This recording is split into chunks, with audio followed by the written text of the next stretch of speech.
আল্লাহর রহমত আমরাই জিতবো। যারা বাক বাকুম করে কথা বলেন ওরা সত্য শোনো, তাদের নেতারা ওই কথা বলতো, পরে দেখা যাচ্ছে ভোট পাইছে 6%। আমি চ্যালেঞ্জ করলাম, যারা বড় বড় কথা বলেন ইসলামের নাম নিয়ে, ধর্মের নাম নিয়ে যারা মানুষকে বিভ্রান্ত করেছেন 70 সনে 71 সনে, এখনো যারা করতে চান, তারা বাংলাদেশে যদি 10%-এর বেশি ভোট পান, ভোটের পরে ফজলুর রহমানের সাথে দেখা করি। বড় বড় কথা বলেন, 20টা সিট একা একা পায়ে দেখেন তো দেখি। 3বার একা ইলেকশন করছেন, একবার একটা, একবার 3টা। এই তো শক্তি। হ্যাঁ, বিএনপির নামে দুর্নাম করাতে পারবেন। বিএনপি খুব লুটপাট করতেছে, বিএনপি এই দেশ শেষ করতেছে চাঁদাবাজি করিয়া।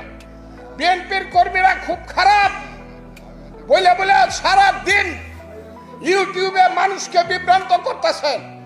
আমি অস্বীকার করি না, বিএনপির কর্মীরা 15 বছর না খায়া ছিল, অনেক অত্যাচার অবিচার সহ্য করেছে, মা মরেছে, বাপ মরেছে, জেলে থাকার কারণে বাপের জানাজা পড়তে পারে নাই, যার জানাজা পড়তে এসেছে ডান্ডা বেরিয়ে পড়ে।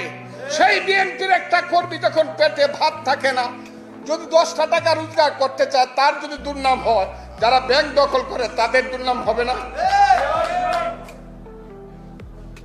যারা বলেন বিএনপি খুব অত্যাচার করতেছে, কই উবায়দুল কাদের শেখ হাসিনারা তো বলছিল যে বিএনপি বাদ এদের পতন হলে বিএনপি একদিকে 5 লাখ, একদিনে 5 লাখ লোককে মারে ফেলবো। কয় লাখ লোক মারা গেছে বাংলাদেশে?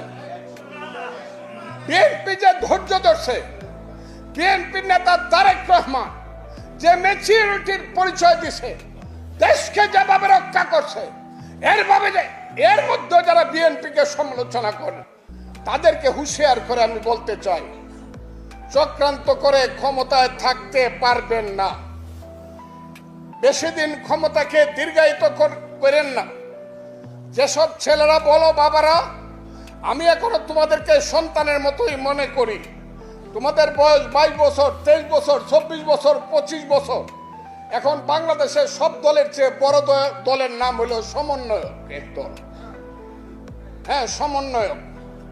আমি কিশোরগঞ্জে গেছিলাম, যদি 4-5টা ছেলে হাতে ডায়েরি নিয়ে হাঁটে, দিলাম বাবা তোমরা কারা, আমারে সালাম দিছে, কয় স্যার আমরা হইলাম আমরা সমরনায়ক।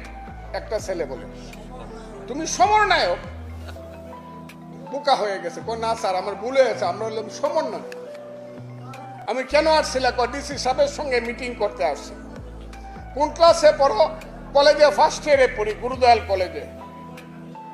এই